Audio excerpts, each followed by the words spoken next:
The man, still focused on his game, told his girlfriend to get down on her knees. Rihei just wanted to feel the wild mix of burning heat and freezing cold, but her mouth kept stretching wider and wider until it reached all the way to her ears. A terrifying scream blasted through his headset, just as he kept pushing the tower. Instead of panicking, he calmly smashed the enemy crystal, then used his memory to open the door while his beautiful neighbor pounded on it. He told her she could slip inside and hide, but only if she closed her eyes first. She nodded, giving him free rein to do as he pleased once he was inside, which felt more like a dark bargain than a cry for help. The next moment, the man grabbed a kitchen knife and chopped her head off without a second thought. A system message popped up saying a dangerous zombie was killed and points were added to your score. Lin Fan was just a regular guy who designed rooms and lived all by himself. Just an hour ago, he had gently helped a scared neighbor, but she suddenly turned into a monster and bit him until he died. The instant he passed away, he suddenly linked up with a survival system for a zombie apocalypse. That link twisted time, sending him back 1 hour before he died. He swapped his fresh points for strength and instantly felt his power surge. Meanwhile, that pretty neighbor's headless body pulled another zombie right over. As Lin Fan pushed the door open, the zombie finally spotted him, its rotting head twisting around until its eyes locked right on him. A few seconds later, the beast let out a deep growl and lunged straight for the fresh meat. Lin Fan swung her blade once more, slicing through the zombie so cleanly that its head rolled across the floor. The screen flashed a new message. Another zombie was down and points had been added to the score. Lin Fan saw the neighbor's broken body and knew more zombies were coming, so he huddled behind the door to wait for them to arrive and attack. An hour later, so many bodies filled the hallway that there was no empty space left. His points shot up to the sky, but then he looked for the neighbor's body and couldn't find it anywhere. Wait, don't say they ate her already. That's a terrible problem, because she'll just rot soon anyway. Since the hallway is a shared space, I should quickly clean up this mess. He snatched up a rope and lashed all the bodies together, just as he was about to drag them to the trash pile. The ceiling light started to buzz and flicker. From the corner, a shadow stepped out as a man in a wheelchair rolled forward. A middle-aged man hooked on drugs was killed by electricity while he was stealing wires. He lived on but paid the price with his legs. Yet the instant he spotted Lin Fan alive, he snarled and charged at the fresh meal as if it were the only thing left to eat. Lin Fan swung the blade one more time, and with a clean, final twist, the head rolled away. Uncle Zong, you usually live on the second floor, so how did you climb all the way up to the 7th floor just to lend me your wheelchair? Perfect timing, Uncle Zong. I was just wondering how to get these bodies downstairs, so don't worry, I'll bring them back when I'm finished. Lin Fan threw every corpse into the trash downstairs, still stunned that the world had truly ended, and now he had to scavenge for supplies just to stay alive. He thought to himself, is this trash or recyclable? Living alone is terrible since no one talks to you or answers your silly questions, just as the son of Uncle Zo from the floor above waved, even though he had once bullied Lin Fan. Once he grabbed Lin Fan's bike, the police had to step in. Even after he returned the next day, he still beat Lin Fan for the incident. So Lin Fan just gave him a cold stare and asked, what do you want? He stood frozen in shock, realizing the idiot had actually spoken out loud. He smiled, not a little worried about drawing the zombies right to him. Since that fool is so easy to trick and I'm starving, I'll make him scribble a note for me, then go find food and water to bring right to my door. Lin Fan shook his head, muttering that he'd never do that, not even for a second. The man's lips quivered with rage, and he muttered curses before writing again. Listen to me, and I'll let you stay with me. And when the time is right, I'll show you my secret base. Lin Fan stayed calm, but I still haven't done it. The man's face turned dark with fury, and he muttered, fine, if you want to die, I'll help you bring it on yourself. He screamed as he hurled several metal sheets at Lin Fan's door. The metal hit the floor with a loud crash. Before you could blink, the hall filled with growls as a horde of zombies lunged at Lin Fan. From the 2nd floor, the bald man erupted in laughter, mocking the lack of his usual tough attitude and pointing out that he couldn't even move his legs. In the blink of an eye, Lin Fan swung his blade and sliced off 2 zombie heads with one powerful blow. The system beeped right away, adding 2 kills and 2 points to the score. The bald man's laughter cut off dead still, as if he had been frozen by ice. Oh my god, look at how incredibly strong this guy really is. He growled, admitting your skills, but warning that another zombie still lives, mocking your slow reaction and declaring that anyone who dares challenge him must die. Lin Fan hoisted the final zombie onto his shoulder, not because he was too weak to kill it, but simply because he decided not to. Then, with a casual toss, he sent the zombie flying upstairs for the bald guy, who caught it by instinct and froze in shock at his own stupidity, wondering why on earth he had grabbed that thing. As screams bounced off the walls, Lin Fan waved without a care, saying, "Ask me anything, because at least you won't be stuck alone like me." Lin Fan walked up to a supermarket just around the corner. The instant he stepped inside, he quickly put down several hidden zombies. After grabbing his supplies, he moved toward the checkout and froze as he looked at the cashier, who had turned into a zombie. "This will last me a while, and since I've even bought seeds, once I find a safe spot to plant them, I can live off the land, but this knife is finally done for." As he thought about finding a new weapon, a speeding bus suddenly roared down the street. The engine's roar was so loud it instantly drew a huge crowd of zombies. The harsh, blinding headlights suddenly brought back the painful memories of his sad childhood. When Lin Fan was just a boy, his mother vanished in a sudden crash. His father, who was so desperate to be with his mistress that he planned to leave him behind. But Lin Fan's crying made his aunt lose her patience. She grabbed the wheel with disgust, screamed that she'd slam on the brakes, and vowed to teach him a lesson. The car slammed straight into the front of the truck. Lin Fan was lost in a dark memory until the bus driver's harsh shout pulled him back to the present. "Hey kid, you want to ride?" "Forget it, I'm not taking you anywhere. So just stay put and let the zombies tear you apart." A shy boy next to him quietly insisted that we couldn't leave him behind because the zombies we'd attracted would kill him, and the teacher had said we must help people. Before he could finish, the driver slashed his own neck, spat on the ground, and sneered, "Teacher, to hell with your teacher. This is the apocalypse, and I'll do whatever I want. You little glasses-wearing nerds think you can lecture me." She sneered, saying she'd always hated smart kids and called them teachers' pets, but warned that without her protection, you were just prey. "Since you care so much for others, I'll be generous and send you down there to keep him company," just as the driver shoved the boy off the bus and sped away. As he drove away, he nervously peeked in the rearview mirror, worrying about the idiot holding a kitchen knife.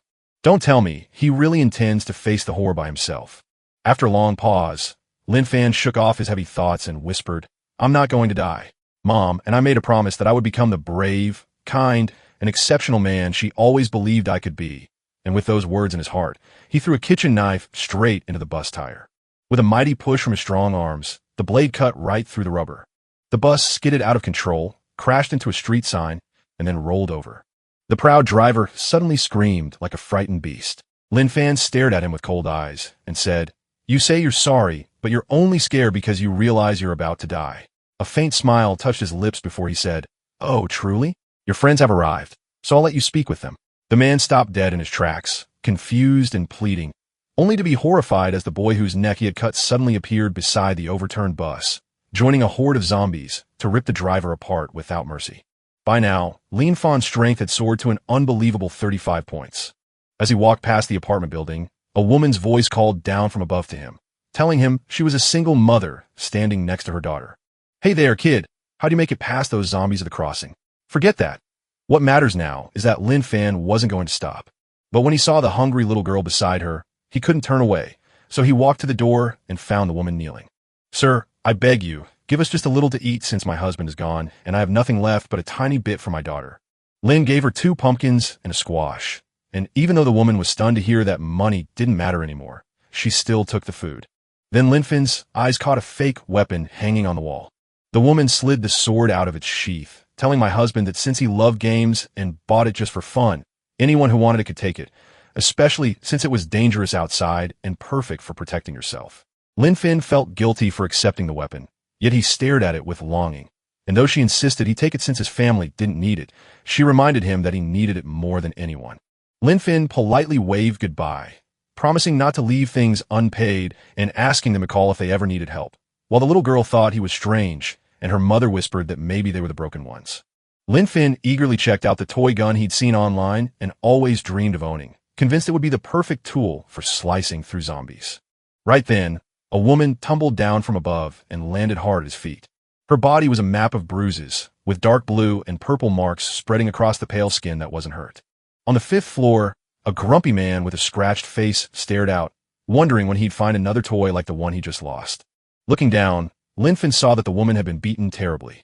The same desperate, angry, and helpless look was in her eyes that his mother had worn when she walked away from his father.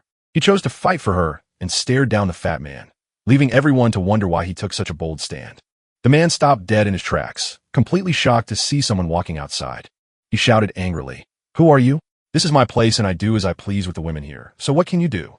Linfin realized he had to act, especially since the mother and daughter who gave him the weapon also lived there. He grabbed the body, climbed up floor by floor, and found the big man waiting on the 5th level. The fat man thought Linfin had come to steal the corpse just to have fun, but since dead bodies can't move, he might as well have come for an inflatable doll instead.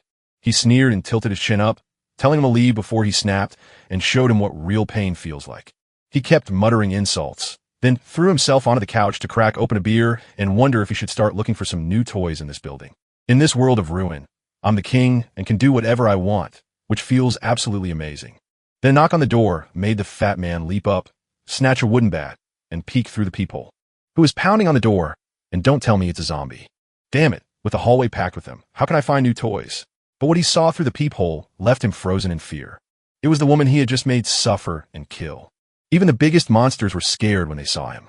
Outside, Linfin calmly stood the body upright and knocked, calling out to the person inside. But the fat man inside just sighed in relief and shouted that Linfin was a lunatic who wanted to die, boasting that he could easily survive a zombie attack because he was a genius, only for his reinforced steel door to suddenly burst inward with a deafening crash that left him collapsed on the floor in shock.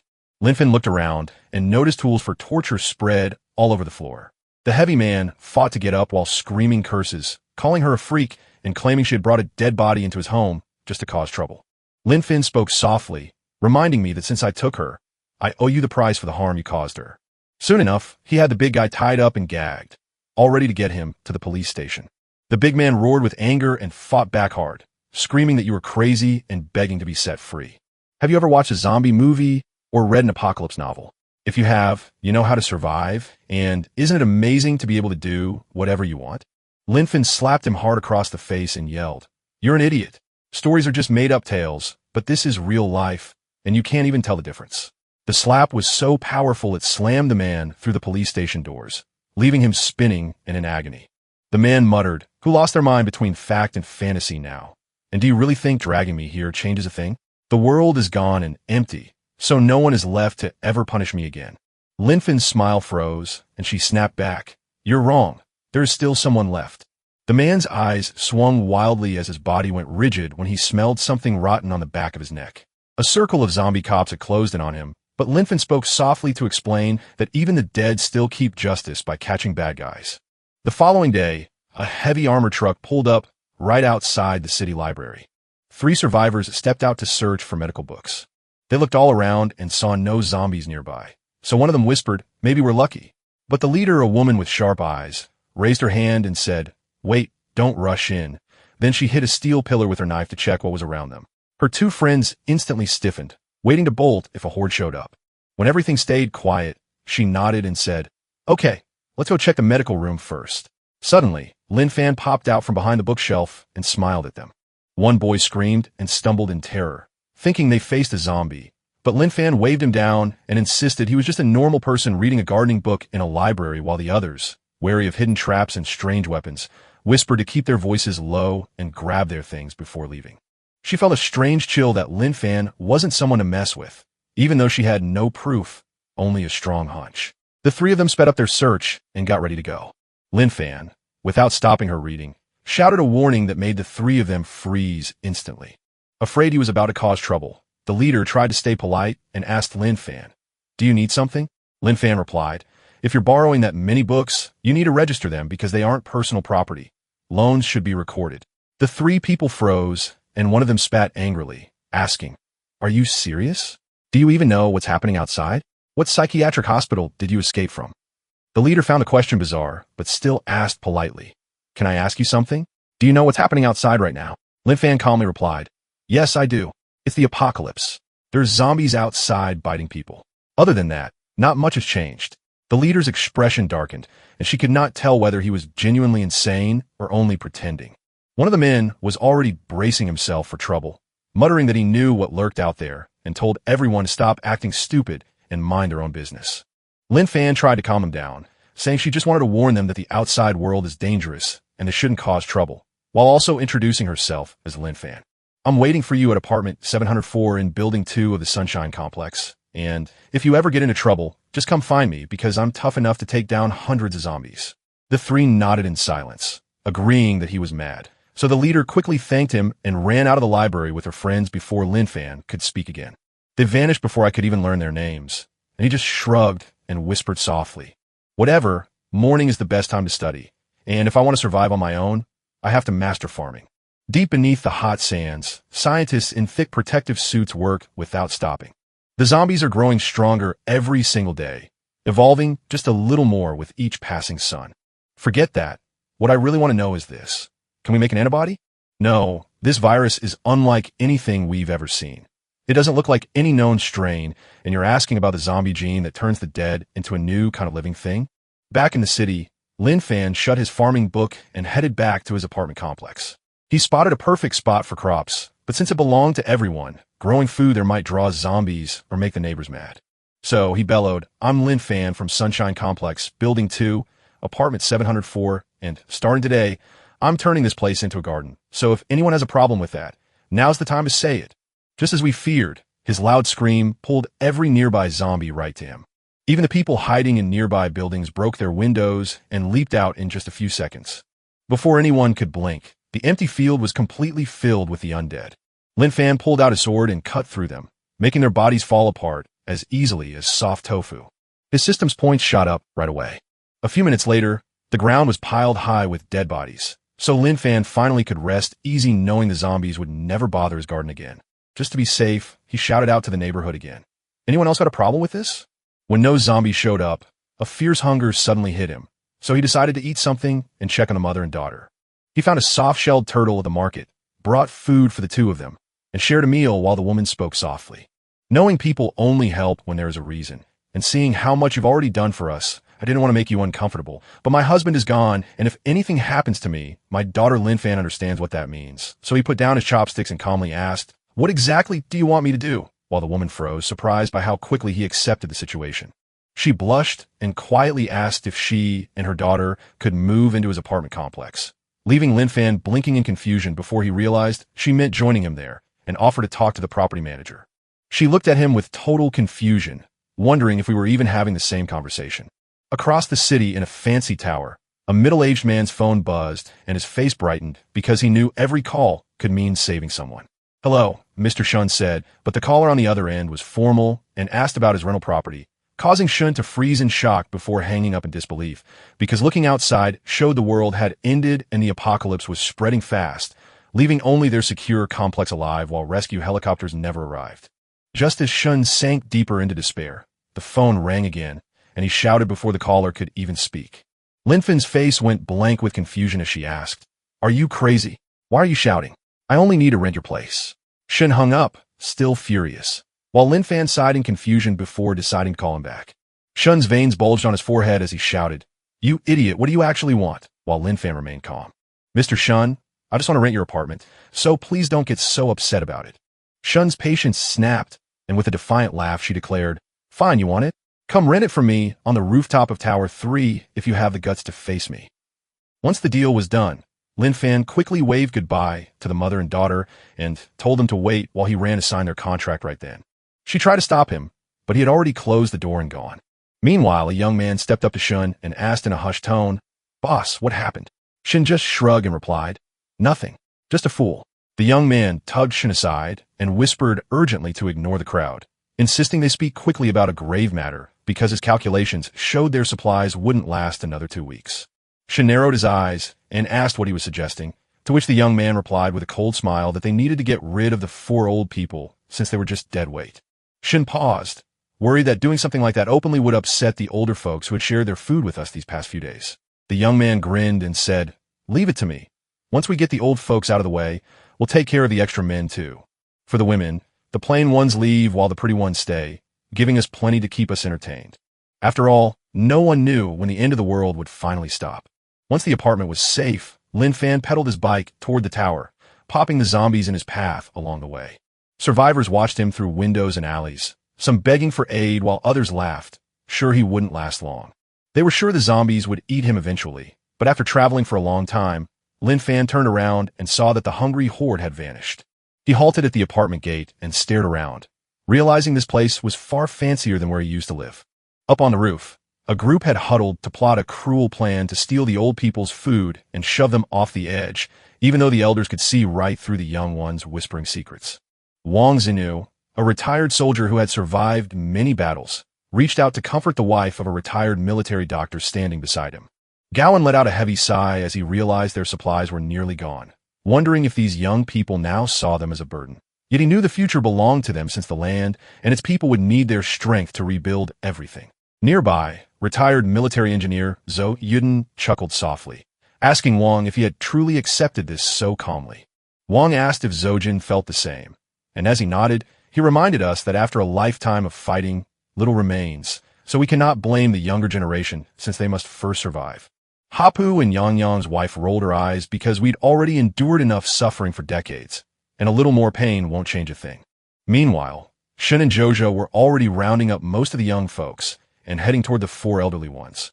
Jojo hid a cruel plan in his heart. He would kill the old man first, then the other men, and finally Shun. That way, he would own all the women and supplies, but Wang Zhongju stepped forward to speak to the crowd, knowing exactly what we were thinking, so we didn't need to worry. We aren't stealing your food or trying to push us off the edge, because some stains never wash out and will haunt you forever, so the old folks will just head downstairs to face whatever comes next.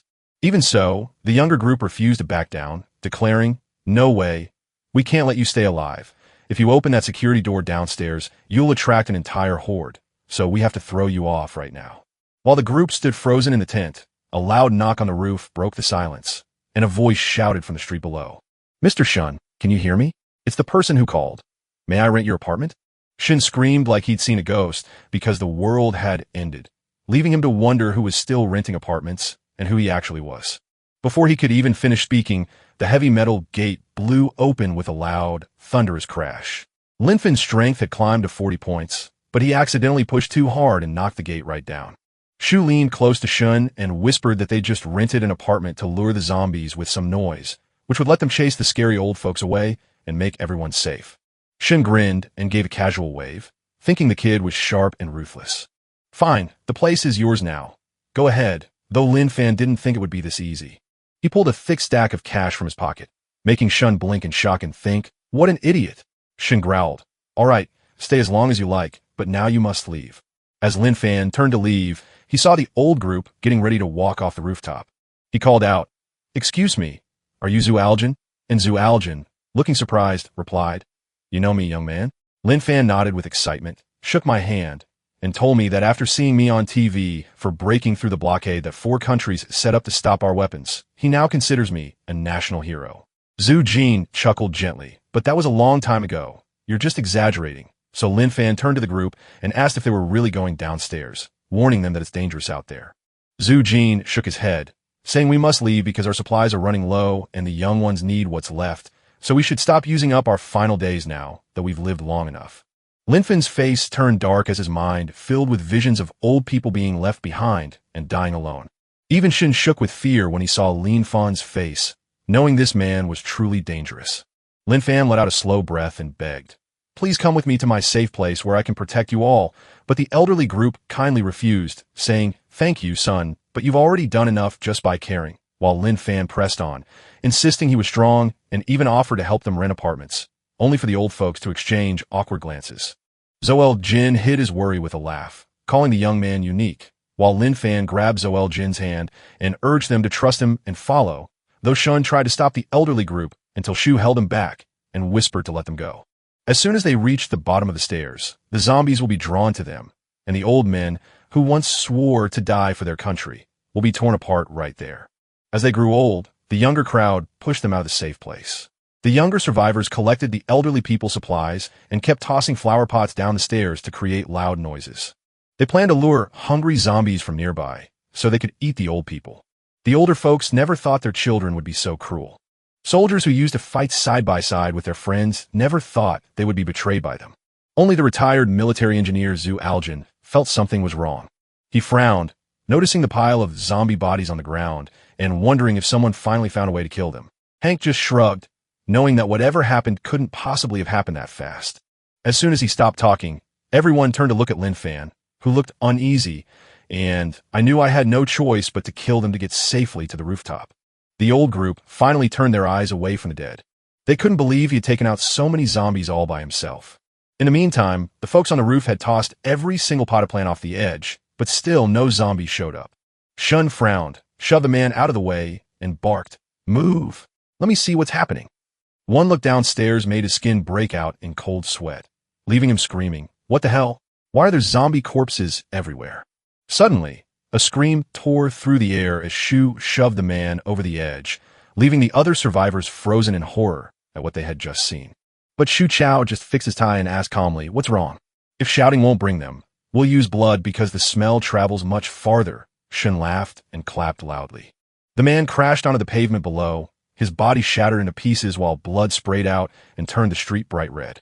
Far away, the zombies smelled the fresh blood and tore toward us like wild animals. On the rooftop, Shun laughed out loud. "Nice one, Shia. I can't wait to watch those fools run or hear them scream." While Zhu Jin's ex-teacher wife panicked and cried. "What are we supposed to do?" Linfen suddenly asked, "Do you have a car?" Wang blinked in surprise, realizing he had a car in the garage, but he wasn't sure why Linfen needed to know. Linfen grinned over his shoulder, noting that his bike couldn't hold this crowd, so he told them to drive to the spot he mentioned. Then he said, "I've got something to take care of first," and with that he sprinted toward the gate as Wang and Zhu Aljin shouted after him. "You are still young, so go now while you can, and we'll hold them back so that if anyone must die, it will be us, the old ones." Their wives quickly pulled them back and decided to stay out of the boys' way, while Linfen reached the apartment gate and quietly muttered that he had warned them. Those zombies who never exercise have terrible stamina, and it took them forever to crawl all the way up here. Shun frowned in confusion at the horde that hadn't breached the walls, wondering why Shurao Chao was rushing over, while Shurao Chao just smirked crookedly, assuming Shun must have panicked. A few moments later, Shun began to laugh again, muttering that the idiot had actually opened the gate, as if he couldn't believe it. "Wait, why is he running again?" Shurao shrugged. "It's just instinct. Even a fool feels fear." Shun nodded with approval. "You've got brains, Sha." But Shun's smile suddenly vanished. Something was clearly wrong, and he was sprinting straight at us. Both men turned pale as they realized his plan was leading the zombies right to them. Down below, the dead surged forward like a dark tide, pushing Linfan toward the apartment building. Moments later, Linfan popped back onto the rooftop, only for the crowd to yell in shock at his sudden return. Shun's face went as pale as a sheet. "You rotten scoundrel! You cursed wretch!" he shouted. Once four old folks moved into Lin Fan's building, they all became fast friends. They often shared simple meals together, and Liming bringing her daughter along warmed up the quiet neighborhood once more. One afternoon, FF caught Lin Fan staring at her, so she nervously touched her cheek, wondering if something was stuck on her face. After a long silence, Lin Fan finally asked where her school backpack was, and Fef blinked in confusion, asking what she was talking about. So Lin Fan pointed at her and told her that even in the apocalypse, she was still a kid who needed to study while Grandma Yang helped, promising to get her books and backpack later. Fifi pouted, but the world had already ended, so Limi sighed and nodded that she still had to study. "Sweetheart, listen to your uncle, because studying is the one thing you can still do." Limai stood up with a smile, ready to tackle the trash first and then bring back all of Fifi's things. Fifi let out a big, dramatic sigh and asked her uncle, "Uncle, what did I ever do to deserve this?" And just like that, the quiet Sunshine complex buzzed with life once more, now sheltering 6 survivors. That night, 2 zombies shuffled their way toward a 2-story repair shop nearby. In the blink of an eye, 2 arrows struck their heads and sent them falling right away. The shooter, once a hobby archer, now hunting the streets and picking off zombies one by one, knew he couldn't storm the repair shop because the noise would bring a deadly horde right to him. He wasn't by himself. A woman and 2 other men were there with him. Their food would run out in a week, but the water still worked, and someone had to be making sure the treatment station kept running. Just as the archer turned pale, a terrifying explosion roared outside. Suddenly, flames erupted from a nearby building and pulled every zombie nearby right to it. The short-haired woman stormed to the window in a rage, snapping, "Who in the world is making all that noise out there?" A woman ran down the street, screaming in terror, while the horde rushed toward her. Suddenly, a huge hand slammed down and crushed her into a pool of blood. A huge mutant zombie, almost 13 feet tall and wrapped in dark mist, stood there looking monstrous and completely overwhelming. The short-haired woman's lips quivered as she realized this was a mutant zombie, proving that they could change and grow stronger. Suddenly, the screech of a trash can rolling across the street came from the alley just next door. She stopped dead in her tracks, fearing another huge beast was coming her way. Instead, Lin Fan calmly stepped forward shoved a dumpster into the horde, and knocked the mutants aside as if they weighed nothing. His strength had hit its peak, while his stamina and speed now far outstripped what any normal human could do. As he walked down the narrow alley, he didn't even stop to look at the huge man lying on the ground. The short-haired woman crouched on the second floor of the repair shop, spotted him, and whispered, "It's him, it's really him," while the others, feeling like they'd just dodged death, muttered that he must be hallucinating or that someone was pushing a dumpster, until the boss realized he'd drawn the zombies and maybe they'd finally survive. The view jumped back to the grocery store under Limbo's old apartment block. Lin Fan drove the dumpster to the apartment gate, and then climbed the stairs to grab Fifi's backpack and books. Hiding on the second floor of the supermarket, the thug shouted, "Hey, what are you doing?" Lin Fan looked up calmly and replied, "Do you need something? The dumpster is full, so I'm just looking for a place to toss this while grabbing a few things." Before he could finish, they began mocking him, rolling their eyes at his trash-picking skills, and saying he only had such a talent because the world was ending. Lin Fan found taking out the trash perfectly normal, proving that life goes on even in an apocalypse, and she always said if you need help, just ask. The bald thug yelled back, "You idiot! We live comfortably up here, and you're asking for help? Want me to scream and bring the horde over so you can run around for our fun?" Without wasting time arguing, Lin Fan waved goodbye and walked away. That quick reaction just made the gang more cruel, so they decided to trick zombies into chasing someone just for fun, feeling totally safe on the second floor since zombies couldn't fly. Next, the four men started screaming into the street, just like broken loudspeakers. For several long minutes, they screamed their lungs out, but not one zombie showed up. What the hell? Where are all the zombies? There's no way this whole area is clean. They couldn't have just disappeared. With those words, Lin Fan stood behind the gate of a building across the street and glanced back. "Relax," he said quietly. "They're almost here."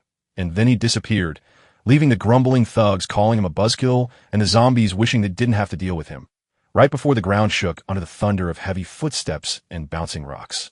Oh no, something's approaching. What in the world is that noise? Before they could even stop talking, a huge, ugly face popped into the second-floor window. In the next second, the giant zombie smashed and ripped 3 of the thugs apart. Meanwhile, Lin Fan had already made it to the bookstore on the first floor of the building across the street. As he stepped up the stairs, he heard a baby crying weakly. Hearing the noise, he sprinted around the corner and reached the landing. A woman lay still and quiet, having made the choice to leave, even though her baby still breathed. She sacrificed her own last hope to live so the child could survive. The baby whimpered softly until the sound faded away. Lin Fan gently lifted the baby from the dead woman's arms, his hands awkwardly trying to soothe the tired cries. Then he spotted something tucked inside the blanket, a tiny diary. As I read the note saying no food or rescue and that I was fading, I watched the dead rise as zombies. Yet my love for my baby kept me clear-headed enough to know I had to do whatever was needed to save us. I was so scared I'd bite her that I broke my own teeth and taped my mouth shut, making sure that even if I turned into a zombie, I couldn't hurt her. My baby's name is Mink, and if you find her, please keep her safe from harm or don't leave her outside where she might be eaten. Lin Fan let out a soft sigh, wishing for peace before promising to do everything in her power to keep your daughter alive. Just as he opened his mouth to speak, a basketball rolled in a funny way right up to his feet. Then, just a second later, a zombie looking just like Garfield threw himself at him. It zoomed by quicker than any zombie he had ever seen before. Lin Fan felt a chill run down his spine and drew his sword, wondering how such a monster could exist while the baby still lived. Then he understood the truth. The monster had been waiting, using the helpless child as a trap to catch people who had no heart for them. Thinking fast, Lin Fan swung his blade and cut the speedy zombie right in half. The system chimed, giving me 3 new points, and this one felt special because it seemed to know what it was doing. From the creature's broken body, a glowing red crystal fell out. Lennon blinked and muttered to himself that the bookworm zombie must have studied too hard in the bookstore, proving once and for all that knowledge really is power. Since I'm around, I'll grab some worksheets and exams for FIFO, who seems like a serious student, and I know she's going to freak out when she sees them all. Deep underground in a lonely desert base, a professor stared wide-eyed at a glowing red crystal as a female officer saluted and asked if it really came from a zombie's skull, to which he confirmed that their strange specimen acted so oddly that opening its head revealed the crystal hidden inside its brain. "Tell me everything," the professor asked, while she whispered that the very first shot had come from Nan. The sniper's rifle was locked on the zombie's head, yet it didn't die. Instead, it sprinted toward the base at a terrifying speed. So even though he kept firing bullets that shattered its head, the zombie didn't fall until the skull was totally obliterated, proving that the ones we fought before died from a simple headshot. But this one could survive even heavy bullets, which made no sense at all. The professor frowned, realizing the zombies were evolving into monsters since their heads no longer died when shot. At that moment, the only two bases in China, still keeping the lines open, were the Dragon Palace and the Galaxy Base. He let out a heavy sigh, wondering if humanity could ever save the broken world left behind if the undead keep getting stronger. The officer paused and turned red, then suggested that since zombie books say their brains hold crystals for evolution, maybe that's how it works. Maybe this crystal works just like the ones that let people absorb its power to become super strong warriors who can fight off zombies. The professor stared blankly in disbelief, having never read a novel and now hearing about zombies, while Lin Fan calmly walked out of the bookstore with the baby. His slow walk made a woman watching from above stop and take notice. Her name was Susul, once a famous baking influencer known for her cake videos while wearing elaborate lace Lolita dresses. Suddenly, Lin Fan locked eyes with her window. Startled, Susul ducked behind the ledge and clamped her hand over her mouth, wondering if he had just spotted her hiding right there. Lin Fan saw a faint shadow moving behind the glass and guessed it must be a survivor. Just as he started to think more, a car slammed on its brakes right outside the police station. Once they made sure no zombies were around, four tough gangsters from the underworld stepped out. Lin Fan just waved back, but even from far away, he could smell the thick, bloody smell on them. The man with the shaved head stopped dead, confused, because someone was still alive, and his friend with the curly hair whispered that they should probably get rid of him. The man with the bun shook his head, urging them to stay low and remember they're only here because the boss told them to, while the fat man nodded in agreement, warning that if they don't find what the boss wants, he'll skin them alive. While the bald man in the car glares coldly at Lin Fan without even trying to run, I plan to tie him to the bumper the moment they grab the weapons so the zombies can tear him apart. Before he could finish his thought, Lin Fan's face suddenly popped up right outside the car window with a creepy smile. Lin Fan met his gaze with a quiet but pointed intensity, asking just what he was doing there. The bald man nearly yelled, "What?" He was across the street just a second ago, right as the four men who had walked into the police station came back in, carrying stolen weapons. "Hey, why is this guy still here? What are you two doing?" one of them muttered. "Did you find a boss's stuff?" The shaved head man snorted. "Of course we did." The man with the perm stared at Lin Fan, muttering that the bold kid was walking the streets alone and wondered how he was even alive, to which Lin Fan replied calmly, "When I meet a zombie, I try talking to it first, but if that fails, I swing my sword once and it's gone," which made the man with the perm blink in disbelief. The man with the shaved head got angry, pulled out his pistol, and pointed it at Lin Fan. "Do you realize how priceless this is?" Yet Lin Fan didn't budge. "So the four of you broke into the police station to grab weapons?" The man with the shaved head sneered at him, asking if he was crazy since they had to steal everything during the apocalypse. But before he could say more, a sudden flash severed his head from his body. In that very moment, Lin Fan gave a dry apology, admitting he was so used to slashing zombies for survival that he momentarily forgot you were human. The whole crowd froze in shock as the man with the bun reached for his gun, but he stopped just before he could pull the trigger. Lin Fan cut him right in half with just one hit. The final two men stood frozen in fear, realizing he moved too quickly to catch him and wondering if he was truly human. Inside the car, the bald man screamed, "Idiots! Stop making noise. The zombies are coming. Get in now," because guttural roars were already echoing from every corner nearby. A horde of dead bodies charged at the car like wild, rabid beasts. The bald man floored the gas pedal and drove off without a glance, muttering that you were doomed and that the boss would handle the rest. Two abandoned men screamed after him, calling him a coward and demanding he come back. Lenin slid his blade back into its sheath with a sigh, realizing that even an excited zombie couldn't stand injustice and was just doing its civic duty. The two men stared at him, too horrified to speak, realizing these civic-minded zombies had only come because he'd killed people. Lin Fan crouched and jumped up to the balcony so easily it felt like he was just doing it on purpose. The men stood with their jaws dropped as he vanished into the distance. No human on Earth could ever leap that high.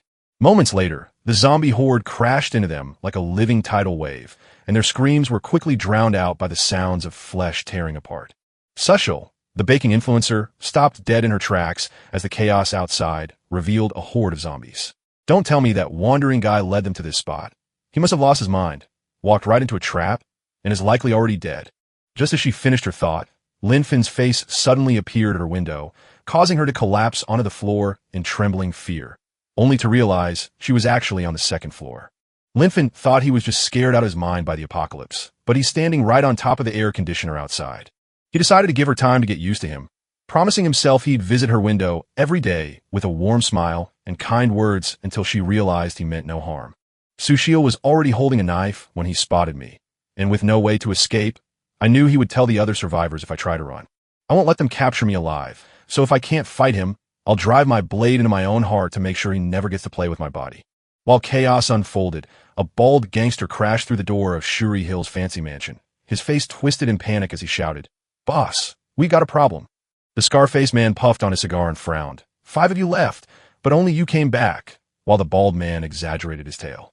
"Boss." As we reached the police station, we stumbled into a shadowy ambush where a second group sprung a trap, luring zombies right at us just as the bald man began to stutter in fear. I told the guys to get in the car, but the street was packed with so many zombies that I had no choice but to drive away, leaving the panicking man inside because I couldn't let the boss find out it was just one of us. As soon as I saw that crowd, he nervously peeked at the boss, wondering why he wasn't speaking, fearing he'd get hit because the guy could crush bricks with his bare hands and once shattered a rock with a single slap. Wang Dao lifted her head and pressed the glowing end of her cigar to the bald man's forehead, asking why he hadn't died out there. The bald man quivered, biting his tongue to keep from screaming, knowing that even a whisper could get him killed by the boss's terrible temper. When the cigar stubbed out, he forced a miserable grin and begged, "Boss, I just wanted to keep driving for you," only to earn an irritated snort from Wang Dafu that stopped short of killing him. He tossed the cigar aside and his eyes turned cold, realizing his plan to slowly take over the whole villa was now ruined. But it seemed another gang in Hongshu had the same bold plans and even the guts to storm a police station for guns. So he whispered, "Looks like I'll have to strike first." The next morning, as sunlight filled the Sunshine community, old Mrs. Shugfin knelt in her garden to plant the seeds Lin Fan had brought back. Meanwhile, Mr. Zoenju and Mr. Wanzunga rushed to reinforce the doors and exits with thick wooden boards to keep the zombies from getting in. Not far away, Grandma Ling sat with little Fifi, gently guiding him through math, physics, and chemistry, just like a private teacher. Just as Fifi finished her homework, even more textbooks appeared on the table, making Ling's fan smile with pride while I thought, "You're a hard-working kid, and I picked these up for you last night." But Fifi's eyes instantly filled with tears. Before she could even speak, both the baby and Lina's fan started screaming loudly. Ling's fan looked scared and asked where they found the child before hesitating to answer. Since Grandma Sue used to be an army doctor, we should ask her to check on the baby. When Grandma Sue heard the baby crying, she rushed in from the yard and cried, "Quick, bring her here." Once she checked on the little one and found it was okay, she let out a long sigh of relief. "Good thing you found her before it was too late, but she's still in trouble because her body is weak, her rash is infected, and she has several small cuts. She'll need gentle care. And since she's a fan of Lean's, we should check her diary where the mother only wrote that the baby's name is Min Heyman. So let her take your surname." Grandma Ling suggested that Linfin shake her head and promised that once Min Raven grows up, she will tell him everything about his mother. Lin saw Linfin struggling to hold the baby and stepped in to help, gently reminding her that since she's already taken care of things, no more is needed. Linfin smiled gratefully and agreed to split the work, with her watching the baby during the day while he took the nights. Just as Grandma Zhu Aljin and Grandpa Wang suddenly shouted from the gate with voices full of panic, "Linfin, hurry up, something is wrong because the zombies are gathering in the street." Linfin frowned and said, "That's strange. I must have lost them a long time ago on the way back." "Don't tell me the zombies are evolving," Linfin muttered, remembering the truck she had seen speeding through the streets just a short while ago.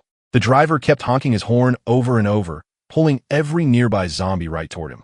It looked like he was holding off the undead, so another group could gather supplies. "Yeah, I saw it too. Let's hurry while we still can and grab whatever we can." "Brother Wong, something feels wrong. Why did that truck turn around?" "Yeah, he's just trying to trick us." When the world ended, I was just sitting at home with my wife and son, watching the madness outside make my heart sink. With our food almost gone, I hugged my wife and child, telling them to stay safe at home while I went out to hunt for supplies so we could keep going. As soon as I stepped outside, a dead mutant chased me, but just when I thought I was done for, a truck appeared out of nowhere. Two figures leaped forward together, one guarding with a shield and the other brandishing a steel pipe, and within seconds, the team brought the monster down. I chased after them, but they ignored me until I told them my wife and child were still stuck at home hungry, and only then did they finally agree to help. They told me to bring my family to their shelter where I thought I'd found good people, but the real nightmare was just starting.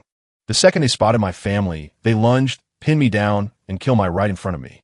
She could no longer stand their cruelty, so she tried to fight back. So, they hurled her out of the third-story window of that unfinished hotel.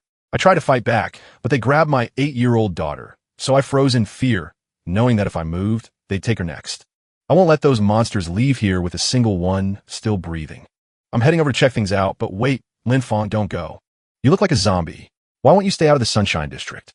Don't bring any trouble inside, because there are old people and kids waiting for you here. It looks like there's no point trying to talk to the dead. Wong, so do you really believe Lin Fan can pull off something no human could?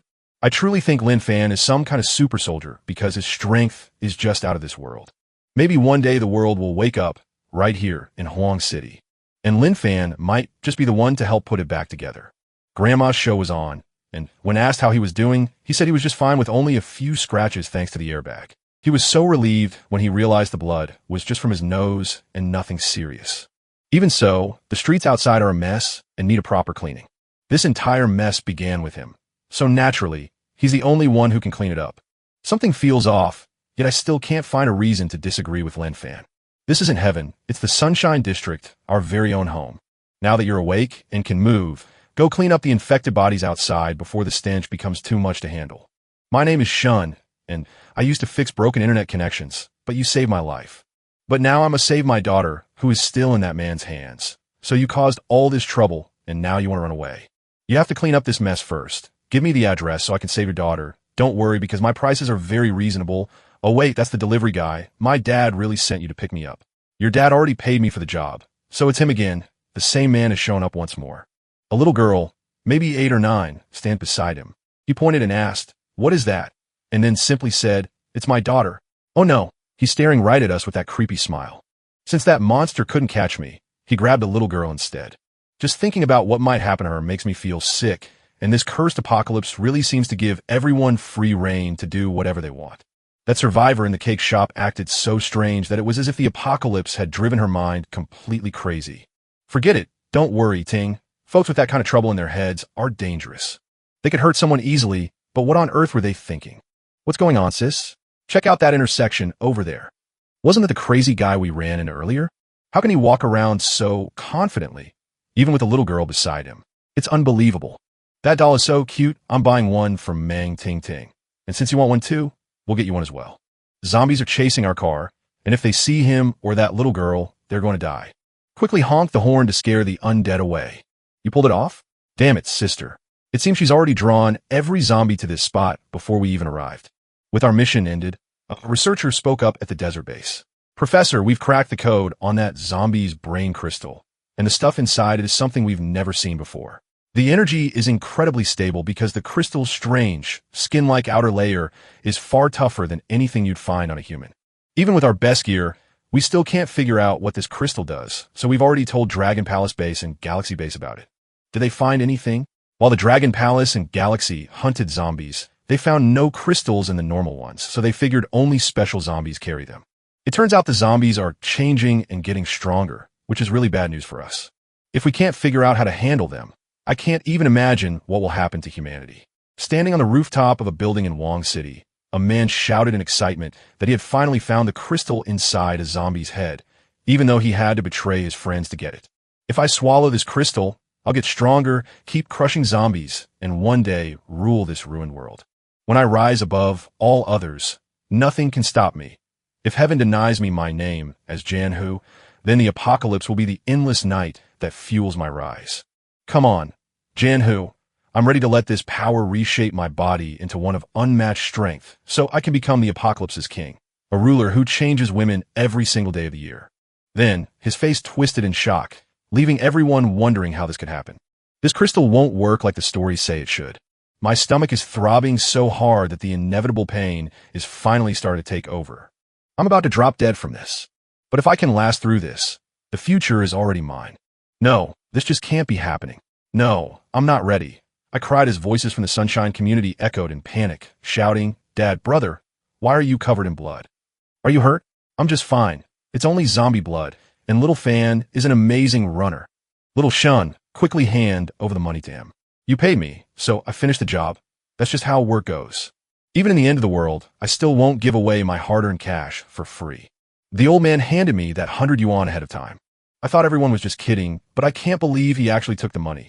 Wang Zongju, don't you find this strange? It's strange? People always pay for things, even services, and that's how the Sunshine community runs, even in the apocalypse, so don't miss that fact and think hard. These transactions prove that order is rising, and that is exactly where our future starts, because even though we once thought Little Fan was strange just like you, our world has changed. We suddenly saw that his mind works on a completely different level, so only those who get it will get it, while others never will. And though I have no clue what those two old men are saying, it sounds like it matters. The clock tower is ringing out the noon hour. Someone must have fixed the giant clock. The zombies will surely swarm that spot, giving the survivors a chance to grab some supplies. I can't stop wondering who did it, but I'm sure it had to be a good person. That's wonderful. It means there's still a spark of hope, even in the middle of this disaster. Boss, your plan is brilliant. So from now on, noon will be the perfect time to scavenge. This trick won't last forever, but that's okay. So let's hurry before it's too late. We got just 2 minutes to grab what we need before we have to move. Take everything you can hold, boss, because we're in trouble and I knew this was going to happen. Some of these zombies have started thinking like humans and building their own kind of society. Do we truly have nothing left but despair? What on earth is going on?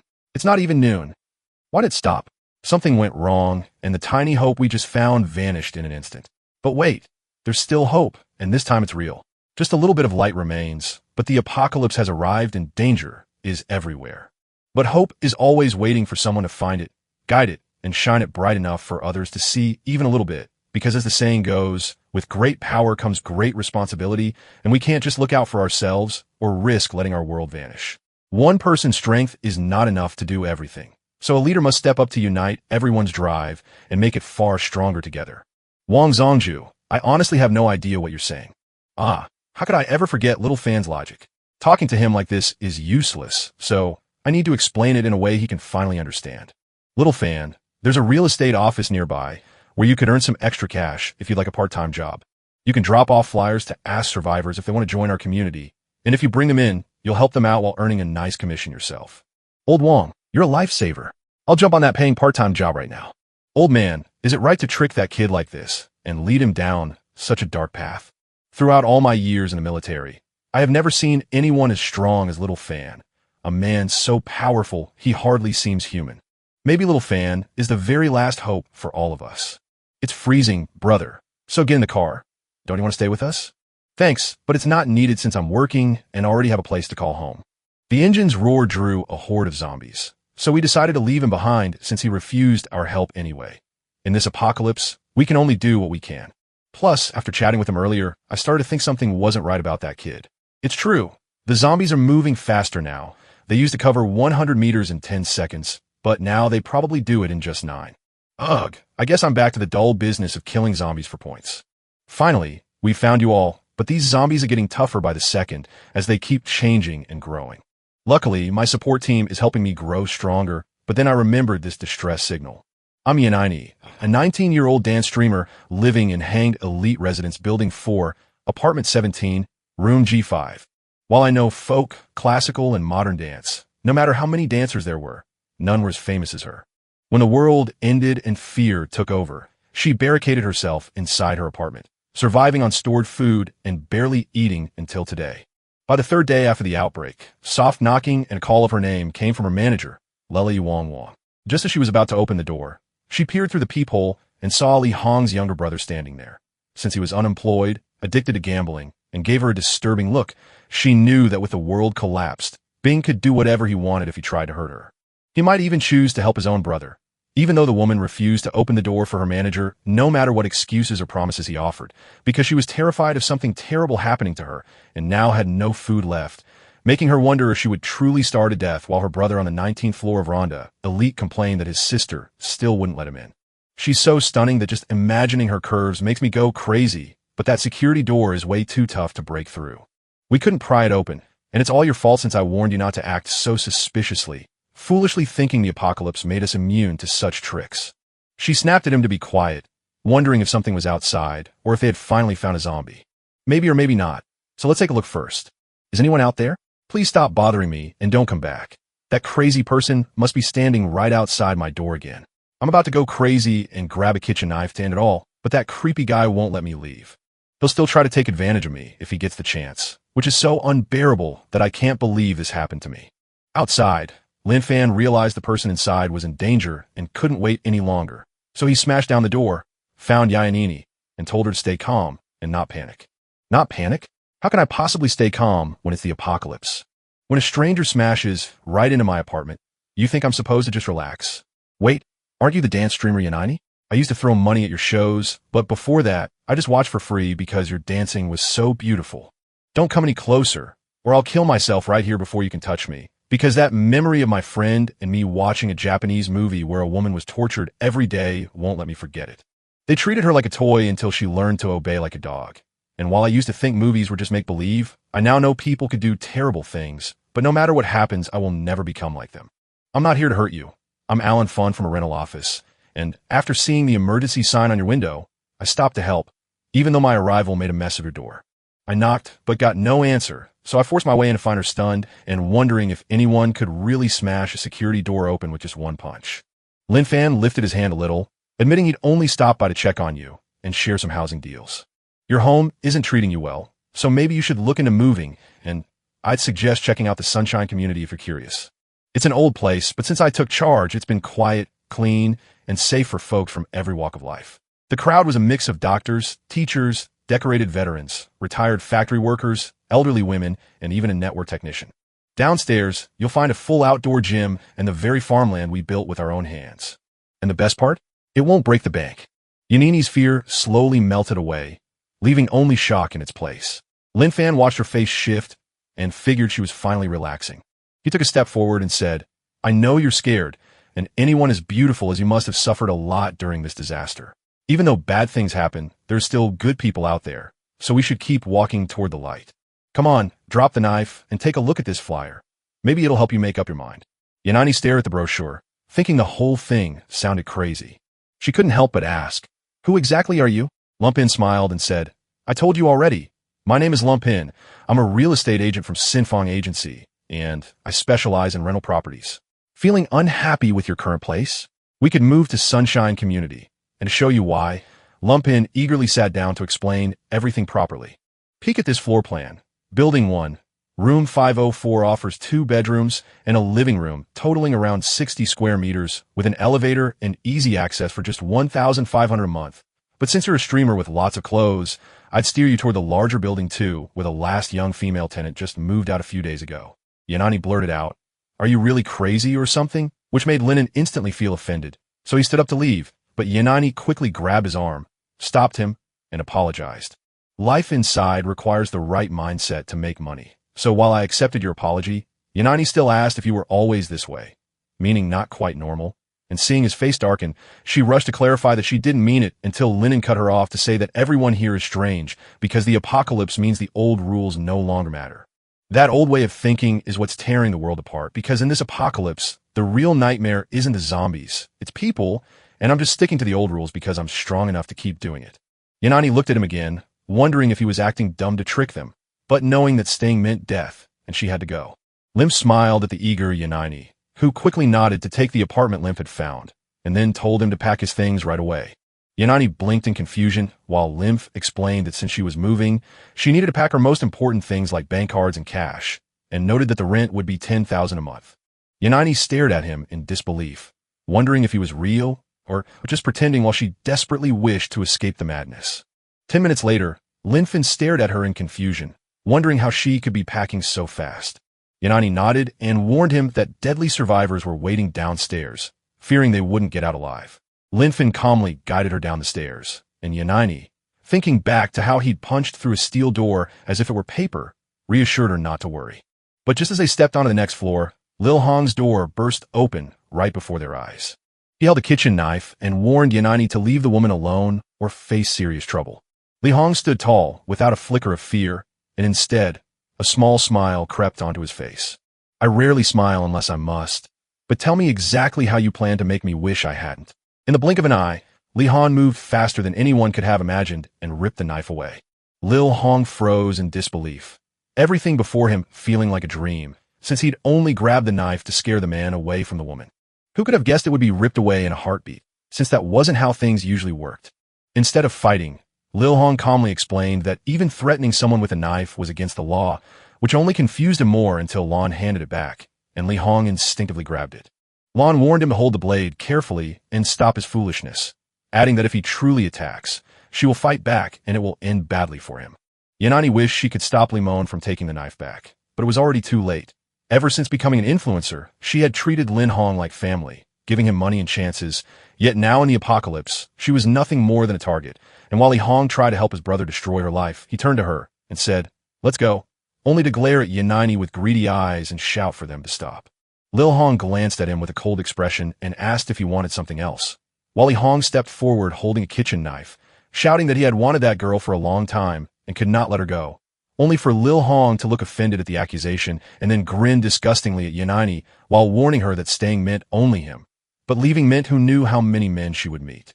Maybe just a few or maybe dozens of fat, ugly, and short monsters will take turns tormenting you until you'd rather die, which would be a true apocalypse. No rules, no right and wrong, and no one who cares about you. If you stay here, your only enemy will be me. Those cruel words kept bouncing around in Yanini's head. Li Hong woke from her dream, refusing to stay in that place even if it meant death. After being rejected, Lil Hong's face twisted with madness as he blamed Lil Han for everything, convinced that Yanini never would have dared to resist unless he had let his guard down, and with every lie he told himself, he looked more and more insane until he swung the kitchen knife at Lan with all his strength. Yanini's face went white as she screamed out for Li Han to watch out. Lil Hong's sister thought Yanini was already scared and just needed to help her brother hold the man down. But then Lil Hong suddenly flew backward as if hit by something huge. He crashed into the wall so hard that it split open like a spiderweb.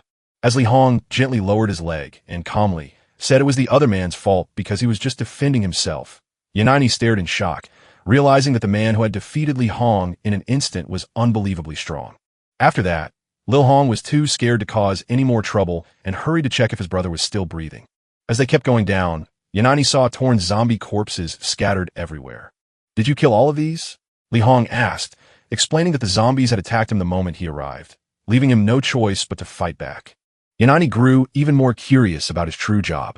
Li Hong sighed helplessly, reminding them again that he was a real estate agent from Xinfang, though neither she nor Yanani could bring themselves to believe him. It felt like a cheesy action movie where a regular guy hides a terrifying monster inside. Once they hit the street, Yanani started asking, "Do you really just walk around outside all the time?" Lil Han replied, "Yeah, the apocalypse makes everything hard. I still need to earn money to survive. Don't be fooled by the realtor act, because I also work as a security guard keeping the neighborhood safe for a paycheck from the old man, and since Yanani found a clue, you are one too." Lil Han shook his head to say no, but admitted he helped survivors with odd jobs for extra cash, which made Yanani secretly thrilled at the idea of being a hidden hero who can be a realtor, a guard, or a handyman, a thought that made her accidentally laugh out loud and earn a strange look from Lil Han, who thought she was just a nice but foolish girl. This was the first time Lil Han had ever brought a stunning influencer home. Naturally, Wang Sung-ju got it wrong and thought Lan had brought a woman back just to find love. He gently told him to have fun while he was still young, because waiting until it's too late will only bring regret. So let's all make the most of the time we have. "Grandpa, I'm still in good shape, but you're practically falling apart already, and even though I might be being rude, I still have my retirement card." Li Han shivered in fear as he asked his grandpa, "What weird nonsense are you talking about?" Just then, Lil Han arrived with a stack of dishes, shouting for everyone to come eat. Lan pointed out Yanani and said, "Meet my sister, Lil Han. She's a truly amazing cook." And here was her daughter, Fifi, who looked at Yanani and said, "Uncle Lin will definitely like you." To which Yanani just smiled, patted Fifi's head, and called her adorable. Afterward, Lin Fan brought Shun and his daughter Ting Ting forward to meet Brother Chun, who was a top-notch network technician. The four elders, Zhang Gang, Zoi Jin, Shugi Fun, and Leonine, were all truly amazing at what they did. Once the introductions were over, Lin Fan led Yanini to the table, where she finally tasted a homemade meal that was this delicious again after so long. "Miss Lin, your cooking is incredible." Li Mai laughed. "If you like it, eat more," she said, "because food is hard to come by these days, but compared to most people, this is already a luxury." Yanini stared in disbelief at the warmth and comfort she found, convinced she had made the right choice and that fate had brought her to Lin Fan for a reason. Then Elder Ong asked her how she managed her water supply, explaining that as a retired military officer, he knew water was everything in harsh conditions. So, Yanini answered honestly that the tap water was drinkable, because after getting so thirsty one day and fearing the zombies might have contaminated the plant, she drank it anyway, and nothing happened. Everyone was shocked and excited because they'd always feared the tap water, relying only on Brother Lin for safe water. So if the station still works and the sickness doesn't spread, it's amazing news for all of us. Elder Wong looked ahead and realized that since the station gets its water from the river, someone must still be alive there to keep the treatment system running, which is why the water stays clean and safe for our homes.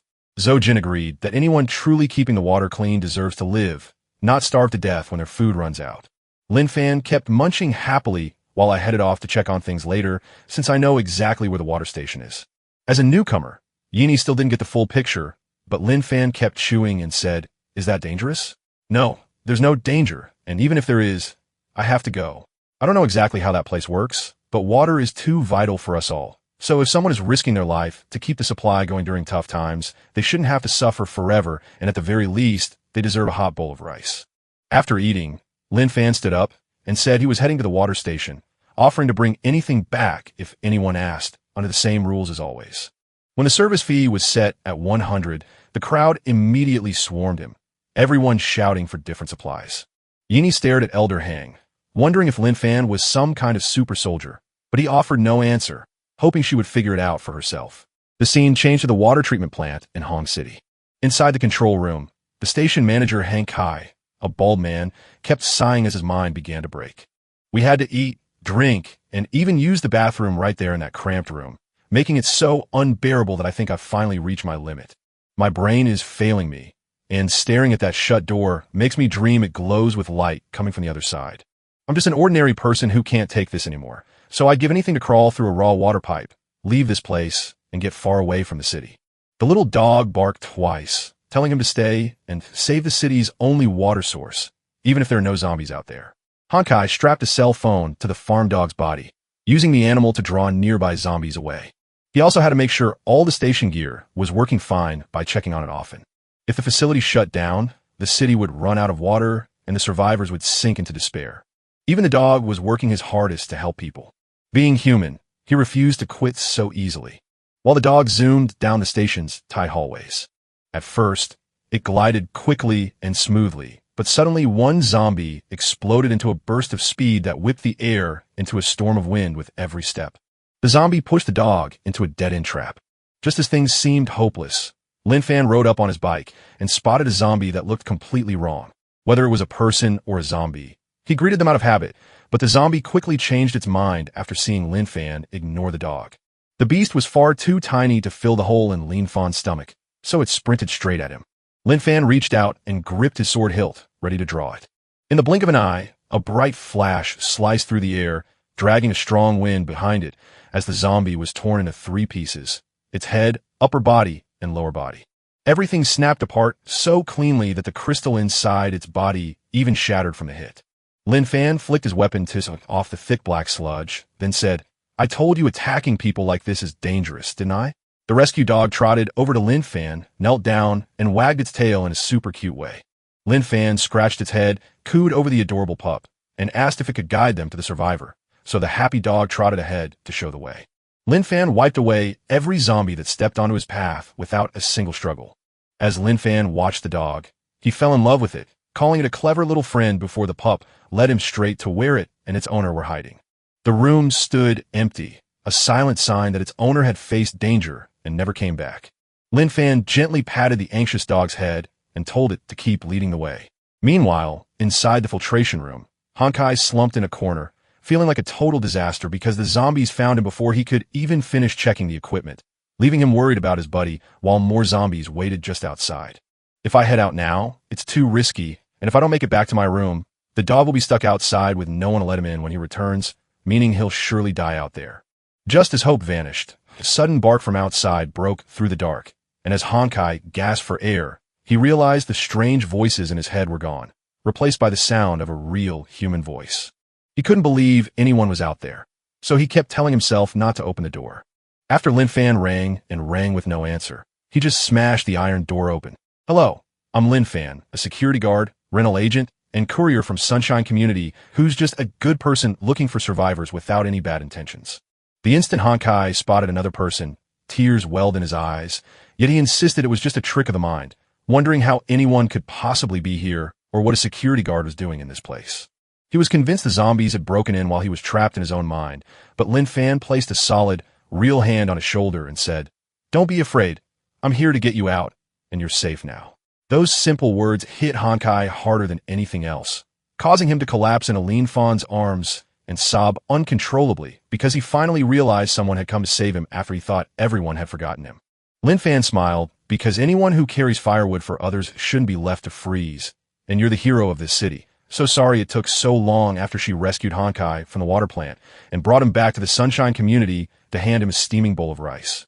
Little Tinting stared as his uncle devoured the food, prompting Sister Phi to joke that he must be the reincarnation of white rice, while Lin Fan looked confused at the sight of Tinting calling her sister despite being younger. Faye answered with pride, knowing she was fully under my command and that calling me sister was the bare minimum she could offer. Meanwhile, the dog crouched beside Honkai looked totally confused, wondering why his human looked so hungry after they'd just eaten, and sure enough, Honkai didn't take long to polish off the whole bowl. "I was so hungry, I just kept eating until I was full."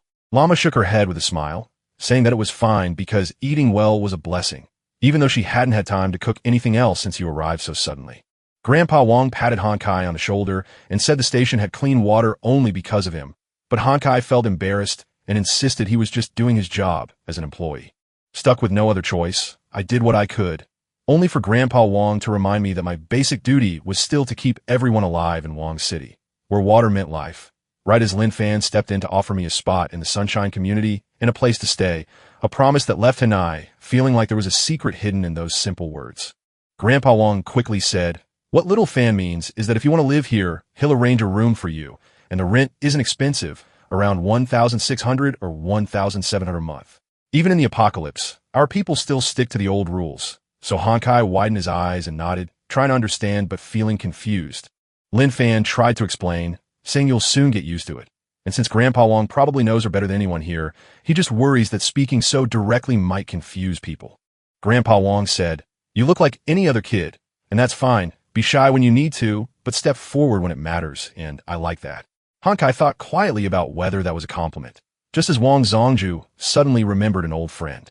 During the war, there was a quiet guy who spoke softly and looked scared, yet when it counted most, he grabbed explosives and ran straight at a tank, proving that fear and courage can mix inside anyone to create something truly brave. Only then did Honkai realize that this grandfather was truly the heart and guide of the whole community. Lin Fan leaned in to offer a deal on room 504, but when Honkai asked about payment, Lin Fan's strange excitement made him realize these saviors were odd, yet he still agreed to go along with them, even though money was useless in this apocalypse. Seeing Grandpa Wong step in, Honkai was confused by his offer to cover the rent and pay a debt that seemed impossible to understand in a world full of zombies. "Brother Fan, do you have a way to handle zombies?" Lin Fan replied, "Honestly, yeah, I'm strong." They already know it, because her strength and speed had long since broken past what any human could ever be. Honkai first thought Lin Fan was hiding some super secret weapon. It wasn't until Grandpa Wong and the old ladies reacted so calmly that he finally got it. Then he asked, "Brother Fan, we need someone to check the water station every day, or it could get cloudy and unsafe, and I can't handle it all by myself, so if you're truly good at fighting zombies, will you come with me there at noon?" Lin Fan expected a hard task, but replied with an easy, "No problem," then said he was heading back to his room so the others could keep talking before he stretched and walked off. Honkai gently asked Grandpa Wong if Brother Fan was truly a hero like Superman. And though Grandpa Wong smiled and said heroes always appear in dangerous times, he added that what really matters is that they are heroes, not just who they are. Heroes aren't judged by where they come from, but by how they lift up the Sunshine community that shelters us and sparks our hope. So let's work together to make this place better and spread that hope for everyone, including our little fans. The story moved to the desert base. While researchers from the Dragon Palace and the Galaxy Base sorted through strange crystals they pulled from a mutated zombie's head, they found that the glowing rocks seemed useless. A brave soldier took a bite of a glowing crystal to test it, but the result was terrible, and as the researcher played the recording of his internal scream, the horror of what happened became clear. As soon as the crystal fuses with the flesh, the victim's blood boils and 3 minutes later, they bleed out and die. This proves that swallowing crystals to gain power is a dead end, because human bodies just can't handle the damage. So I combined zombie data from the Dragon Palace and Galaxy Bases for you to see on the screen. Tests at Galaxy Base showed that this strength-type zombie, packed with explosive power and dense muscles, can flip 2-ton cars while regular bullets barely scratch its tough hide. This speed zombie can climb walls as fast as 150 kilometers per hour, outrunning a cheetah without getting tired, which means if it locks onto you, you're basically doomed.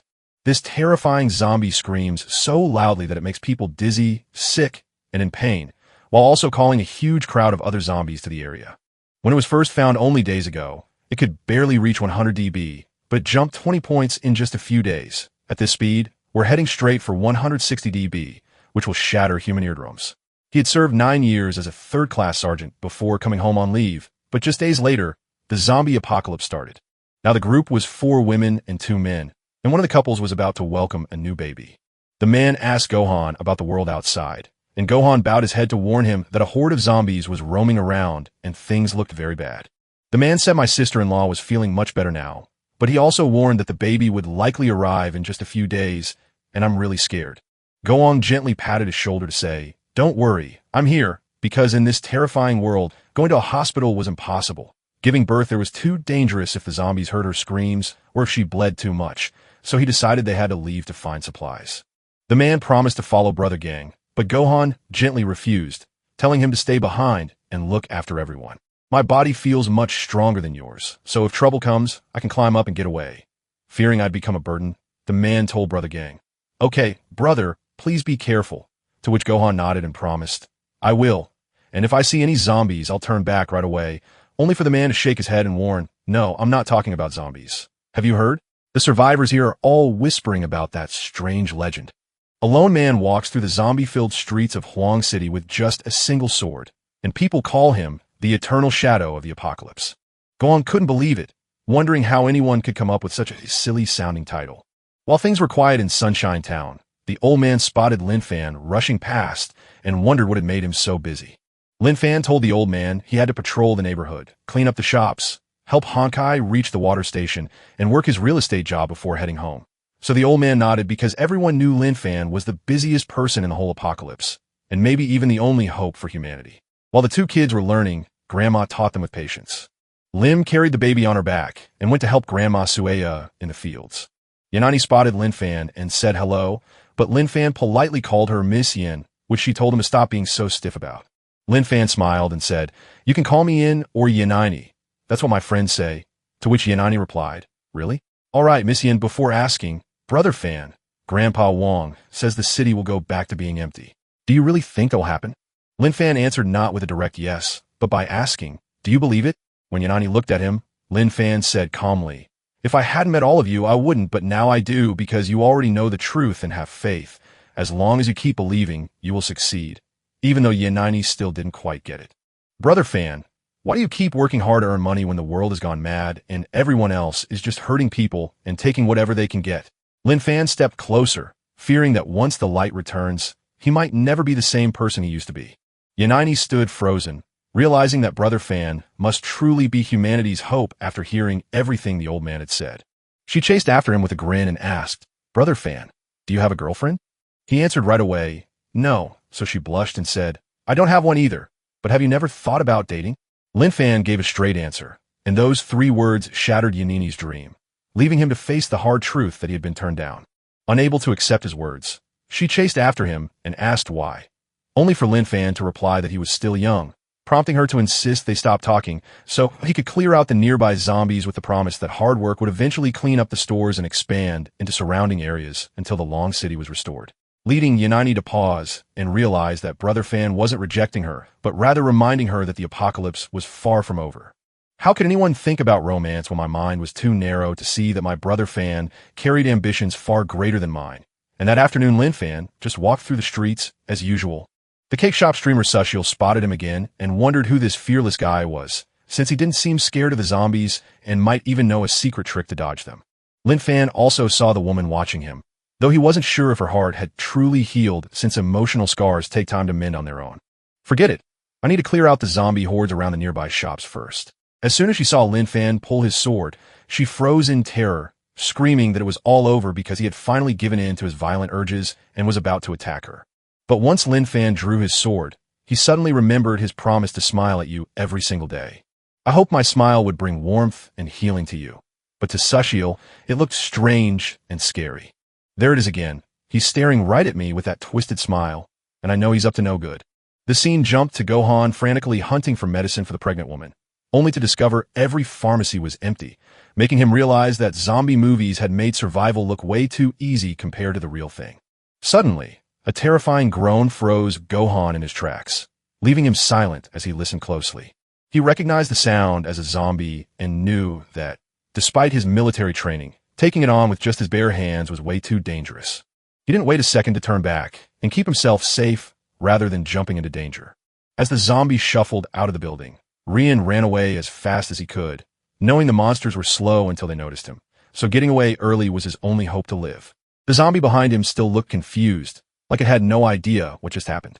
Meanwhile, Lin Fan was busy grabbing supplies and casually chopping up zombies, complaining that they kept making him have to defend himself.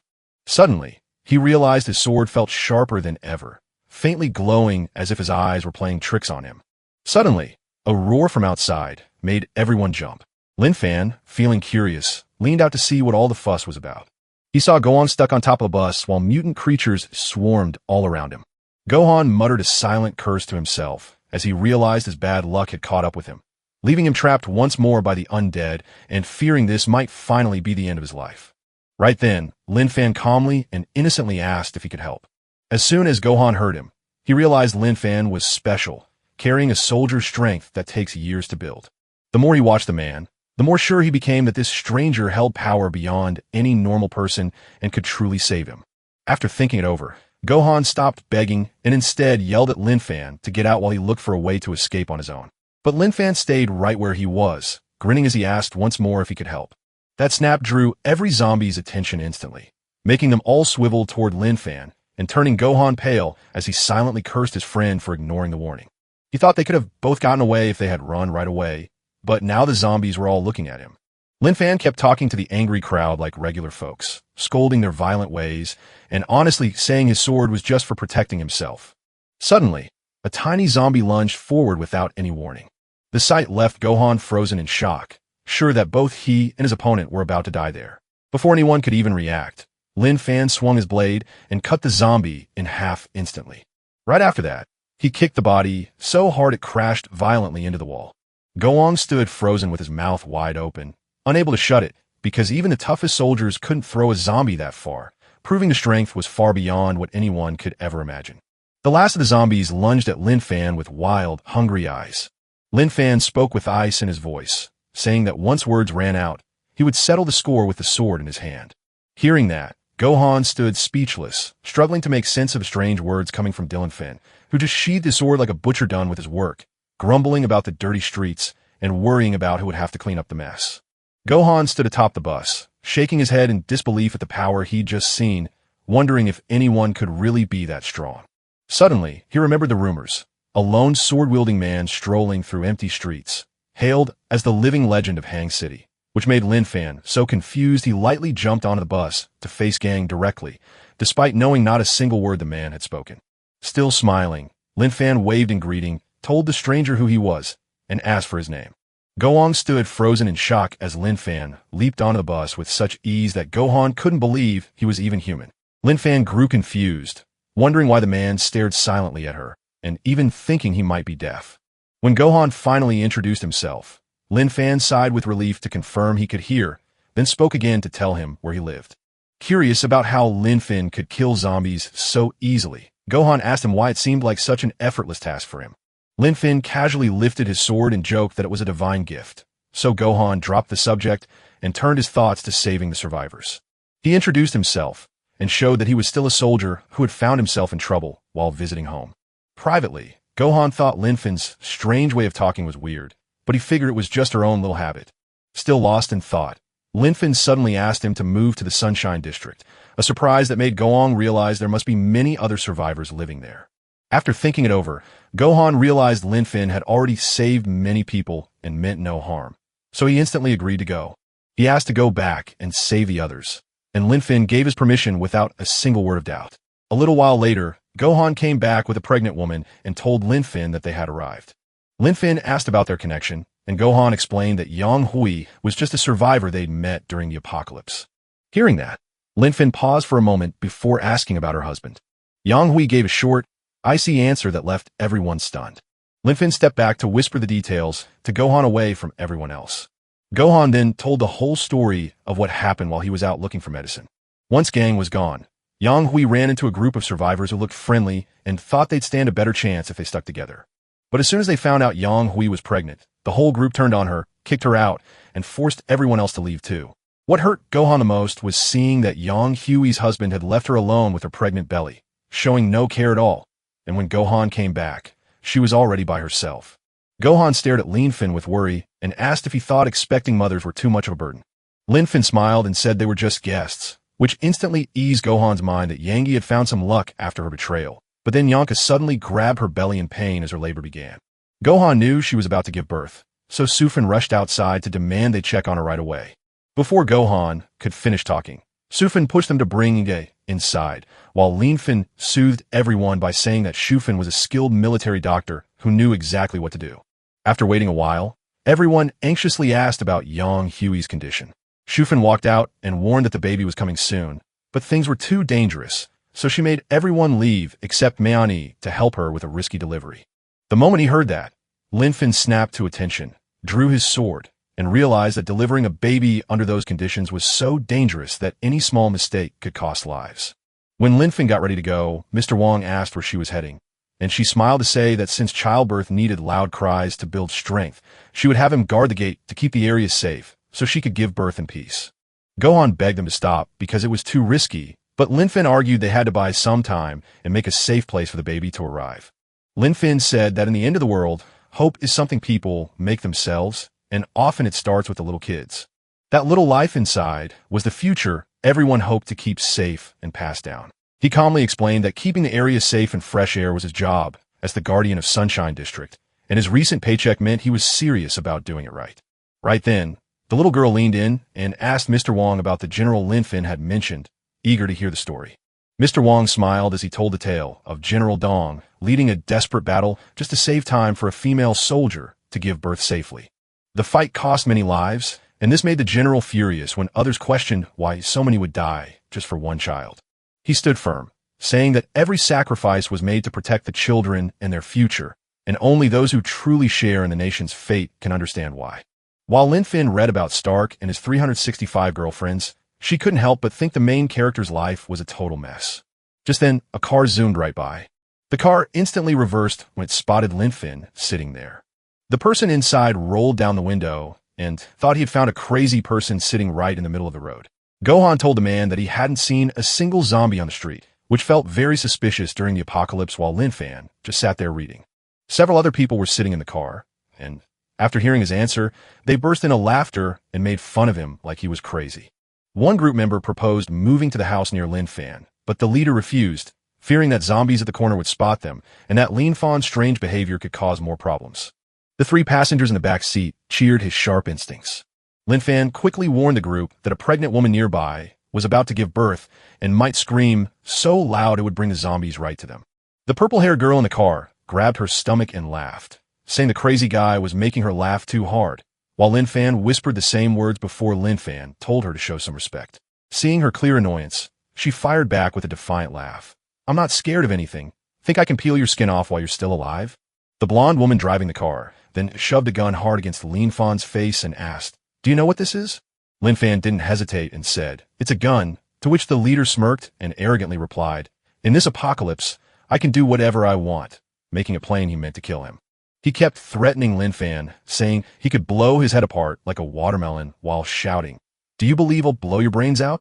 But Linfin calmly replied that according to national law, illegal firearm possession carried a prison sentence of 3 years. Given the current situation, he thought the man's punishment